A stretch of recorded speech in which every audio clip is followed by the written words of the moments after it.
Good day, I'm Rocky, and this review and build is for the Cthulhu 1928 Mouse-to-Lung RDA. This atomizer was provided by Cthulhu Mods for the purpose of this review. The Cthulhu 1928 Mouse-to-Lung RDA has a minimalist appearance, no outside branding. No fancy curves or edges, just a slick top cap with rounded edges that tapers to a short spout. The installed short Delrin drip tip has concave sides and complements the eye appeal of the simplistic design. Airflow control is accomplished via 4 progressively smaller holes in the top cap that feed the single bottom airflow for the build deck.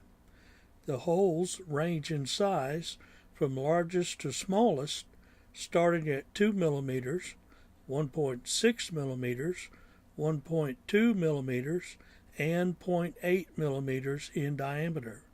Again, no fancy shapes, just round holes.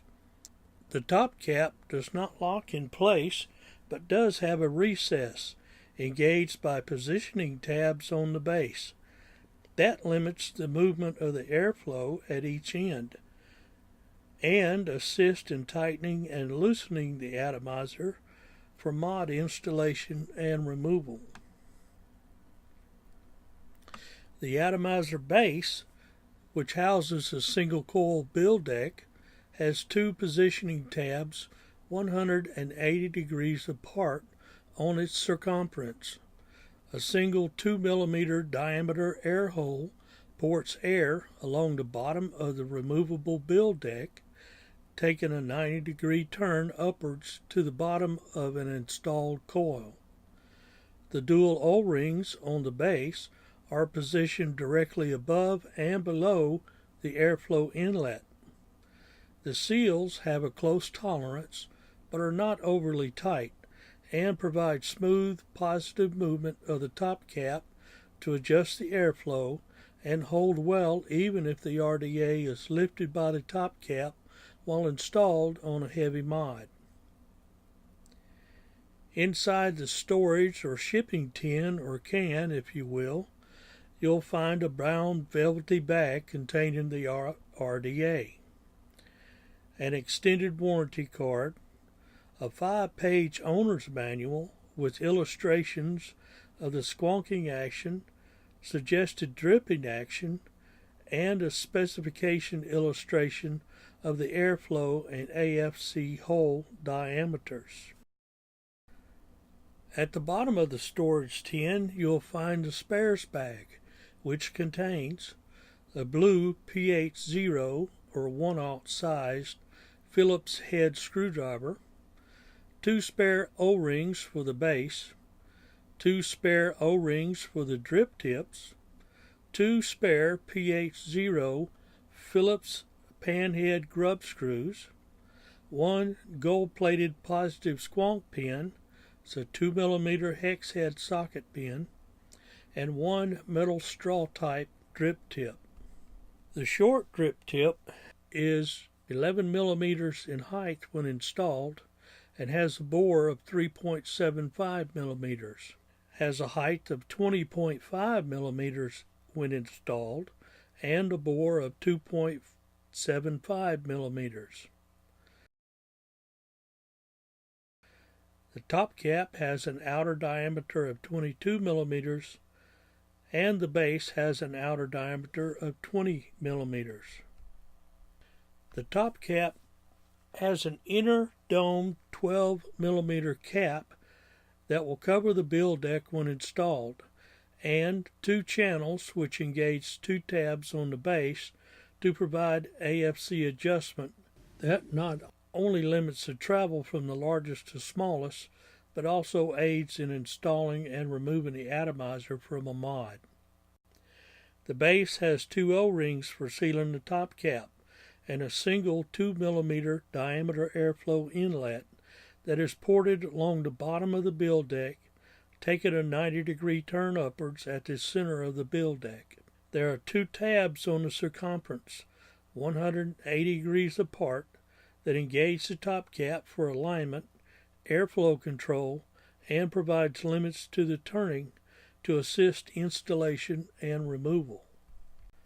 The build deck post, coil, and wicking are covered by the 12mm inner dome cap of the top cap when installed, essentially sealing off the top of the build deck from the juice well below. It very much resembles an RDTA in its design and function, without having the removable tank section of an RDTA.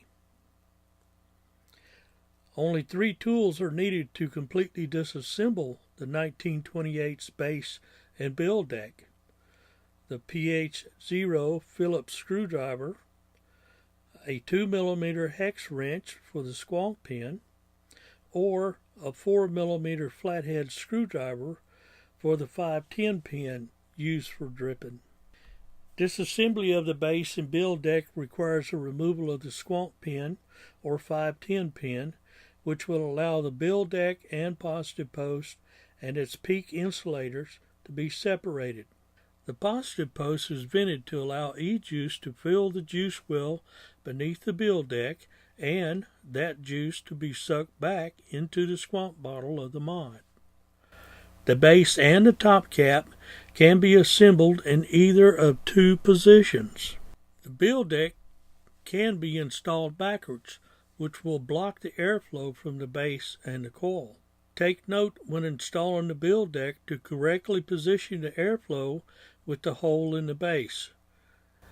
Now the top cap is likewise installed with the AFC control hole on the airport side of the base. However, some experienced mouth-to-lung vapors will turn the cap 180 degrees to further restrict the airflow. With the air inlet port on the base positioned between the 2 O-rings, there is a very small space between the top cap and base, and air can circulate around the base between the O-rings when the top cap is installed backwards. It does work, but airflow is very restricted, much too tight for my liking, but a hack worth noting.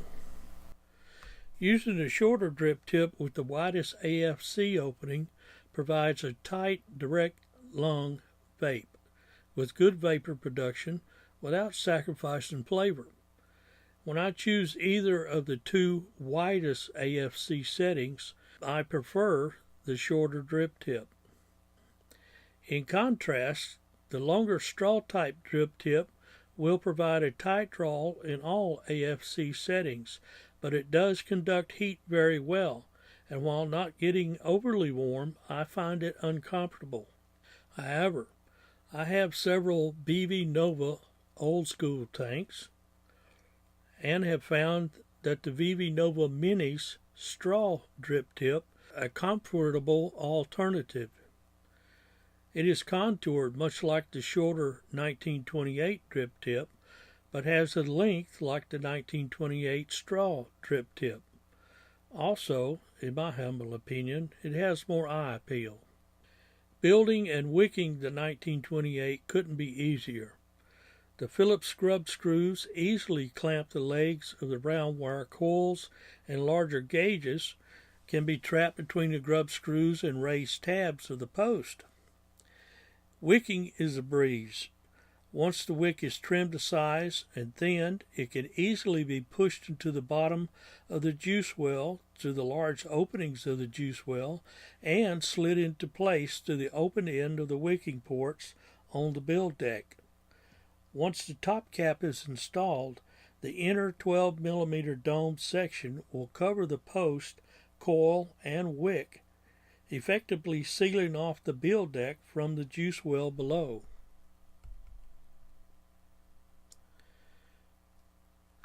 Much like an RTA, once the top cap is installed, the atomizer is practically leak-proof. I've not had any leaking even if I turned it upside down. Also, because the deck is raised, it's very hard to oversquonk and flood the build deck. Even so, The 2mm air port isn't likely to allow juice to flow to the outside of the atomizer, and if it does, a light draw on the drip tip will clear the airflow. Dripping for the RDA, as suggested by Cthulhu, is to remove the top cap and fill the juice well using the large openings adjacent to the wick ports of the build deck. The inner base, being 17 millimeters wide and 9 millimeters deep, creates a juice reservoir comparable to an RDTA 2mm tank. So, yet again we come to the end. Thanks for watching, and feel free to comment and leave positive criticism. I'm always looking for ways to improve my builds and presentations. The Cthulhu 1928 mouth-to-lung RDA can be purchased directly from CthulhuMods.com, and it's well worth the price. Thanks again, and as always, be safe and have a vape day.